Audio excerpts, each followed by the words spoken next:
Kristus.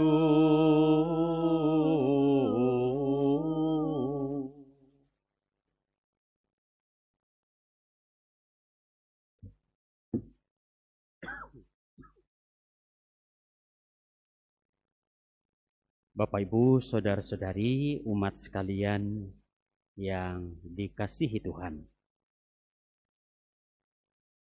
Pada hari ini kita sudah sampai di penghujung tahun 2020 dengan segala suka dukanya. Secara khusus, hampir seluruh hari-hari kita di tahun 2020 ini adalah hari-hari yang disertai dengan penyebaran, dengan berita tentang COVID-19 yang banyak tidak hanya membawa sakit warga dunia ini, tetapi juga banyak membawa kematian. Dan tentu saja ini membuat prihatin bagi kita sekalian. Di samping itu tentu saja banyak pengalaman-pengalaman yang berharga di dalam kehidupan kita sebagai orang-orang yang percaya kepada Tuhan. Di dalam situasi seperti itu kita terus mengalami bahwa kita dibimbing, kita disertai oleh Tuhan. Bacaan-bacaan kitab suci pada hari ini mengajak kita untuk sungguh menyadari dalam rangka perayaan kelahiran Yesus Kristus sebagai juru selamat kita yang baru saja kita rayakan, bahwa Yesus Kristus ini disebut sebagai awal dan akhir. Awal dan akhir berarti tidak ada yang tersisa. Semua ada, semua hadir di dalam diri Yesus Kristus. Dan tentu saja awal dan akhir dalam hal apa? Maka Yesus disebut sebagai awal dan akhir sang kebenaran. Awal dan akhir sabda ilahi. Awal dan akhir terang dunia. Moga-moga perjalanan kehidupan kita, baik yang setelah kita alami selama tahun 2020 dan juga yang kita hadapi mulai nanti tengah malam memasuki tahun baru 2021, Dia yang adalah awal dan akhir ini tidak pernah terlupakan di dalam hidup kita. Dia harus tetap menjadi pegangan hidup iman kita, hidup kepercayaan kita untuk selanjutnya. Nah, pertanyaan bagi kita, seraya meresapkan pengalaman-pengalaman perjalanan hidup kita selama 1 tahun ini, dan juga harapan kita ke depan, apakah kita sudah sungguh-sungguh menjadikan Yesus itu sebagai awal dan akhir dalam segala perjuangan kita?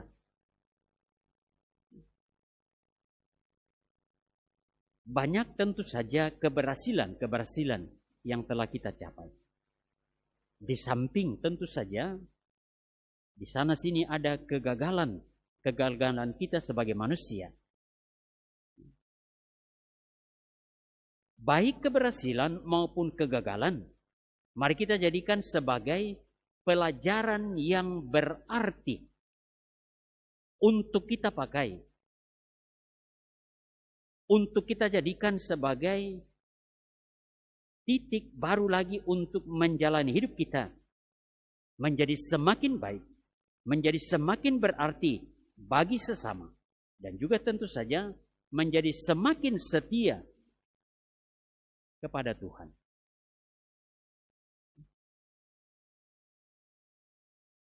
Mengapa harus menjadi awal dan akhir. Saya kira banyak pengalaman sebagai orang yang percaya atau orang beriman, bagaimana mau dirumuskannya? Kadang-kadang kita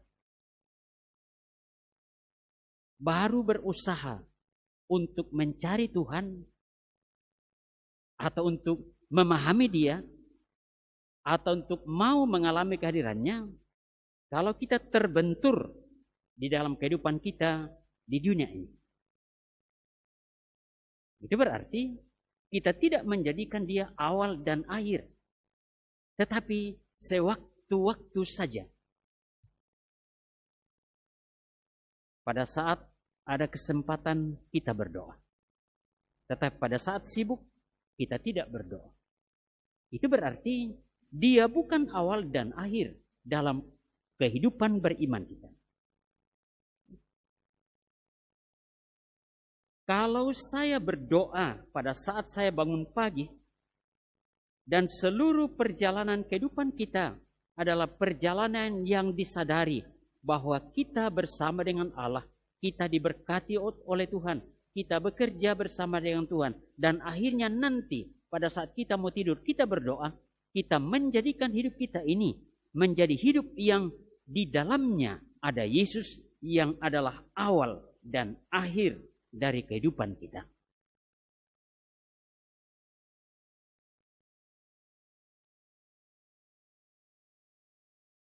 Kita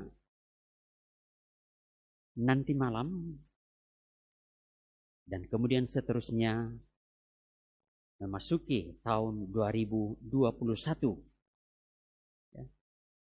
Tentu saja kita semua mempunyai banyak harapan. Maka mari kita memanjatkan doa-doa yang terbaik kita. Doa-doa yang perlu untuk kehidupan kita dan juga kehidupan sesama. Kehidupan dunia ini. Supaya sungguh memasukkan hidup kita.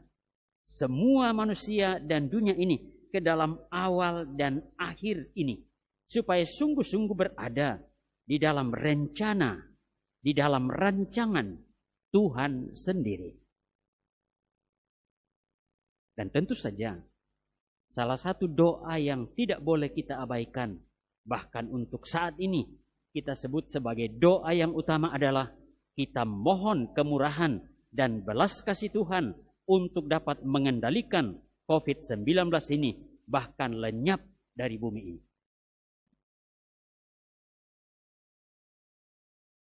Ini kita wujudkan supaya kita terhindar.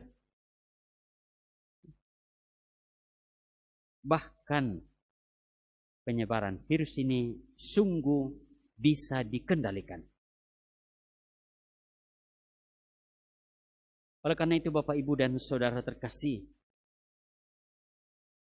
masih ada beberapa jam untuk menyambut datangnya tahun yang baru.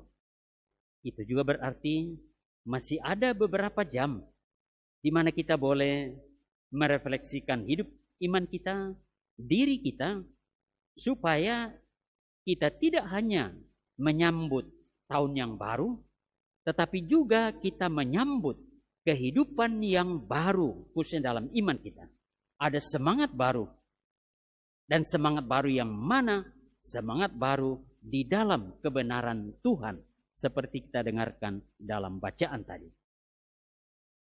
Nah, supaya kita bisa mengalami kebenaran Tuhan dan selalu hidup dan hadir dalam diri kita, maka jangan lupa selalu dibutuhkan komunikasi kita dengan Allah. Komunikasi dengan Allah dan komunikasi dengan sesama manusia. Juga komunikasi dengan ciptaannya yang kita sebut tadi sebagai alam ini. Komunikasi, kita mendengarkan sabda Allah, kita membaca sabda Allah, kita menanggapi sabda Allah, kita berdoa kepada Allah, kita melaksanakan hal-hal kebenaran-kebenaran yang dikehendaki oleh Allah. Bapak, Ibu, dan Saudara terkasih, kita semua tentu mempunyai harapan di tahun yang baru. Maka seraya mensyukuri tahun yang akan segera berakhir ini, kita mohon ampun atas kekurangan, kelemahan, bahkan dosa-dosa kita. Kita tinggalkan egoisme kita. Dan kemudian dengan semangat yang baru, kita menyambut rahmat-rahmat yang Tuhan selalu siapkan untuk kita di tahun yang baru. Dan secara khusus semoga segenap umat di paroki kita ini semakin mengalami kekuatan karena adanya persaudaraan, berani untuk meninggalkan